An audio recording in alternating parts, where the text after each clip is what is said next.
I must make a quick admission that my 8 years of engaging Buhari had nothing to do, nothing personal.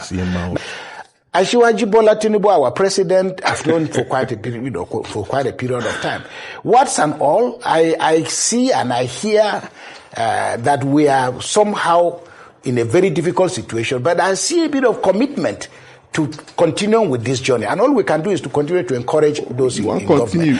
If we put together all the pains and all the sufferings and all the agonies that have been inflicted on this country, I think that they've not been done out of a sense of malevolence. So if you talk about trust, yes, we trust those whom God has endowed with the responsibility of governing us. I also see and I hear and I see a lot of the things that are going on. And I think that, frankly, it is my hope that maybe down the line, in another 6 months, I imagine that things should be slightly, significantly different. So, if you ask me, do I believe that this government can achieve what it wants to achieve? I believe my answer is yes. And I think you can also see that some of the things that people have, the agitation that people have made, that government has shown a bit of response in a way, a manner that we were not familiar with. So, for me, anybody or any government that is prepared to take us a little bit away from where President Buhari left us, I'll be more than happy to support that process. This is the way. Where are we going?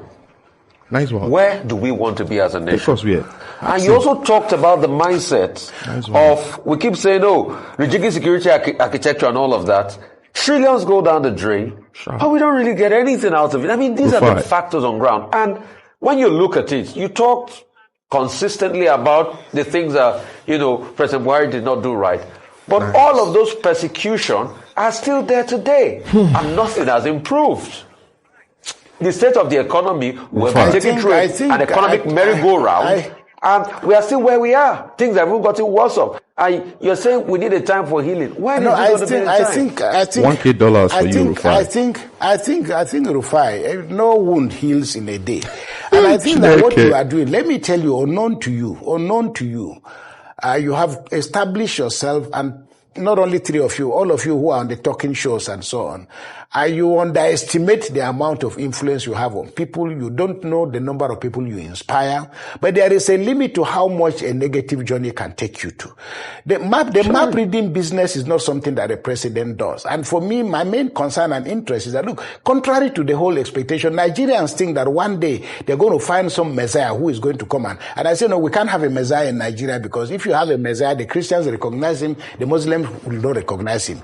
The Muslims are also, in some segments of Islam, are expecting a messiah. When he appears, the Christians will not. We're not looking for a messiah, and there are no messiahs anywhere.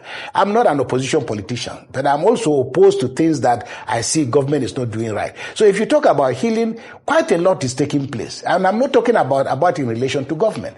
I think that despite all the challenges and the difficulties, we have a lot of bright spots here and there. There is evidence that we're in the right direction. Where we are not, the government is not doing well, or any government for that matter, it is important that we learn how to, as somebody said, make noise. But I don't think we can just assume that nothing is happening, nothing is changing. No, a lot of things are changing. And of course, unlike you, I'm a priest. So one of the things I market best is hope. And I think that's where that's where we differ. So no matter how difficult things may be, I have to find a reason to let people know that tomorrow will be better.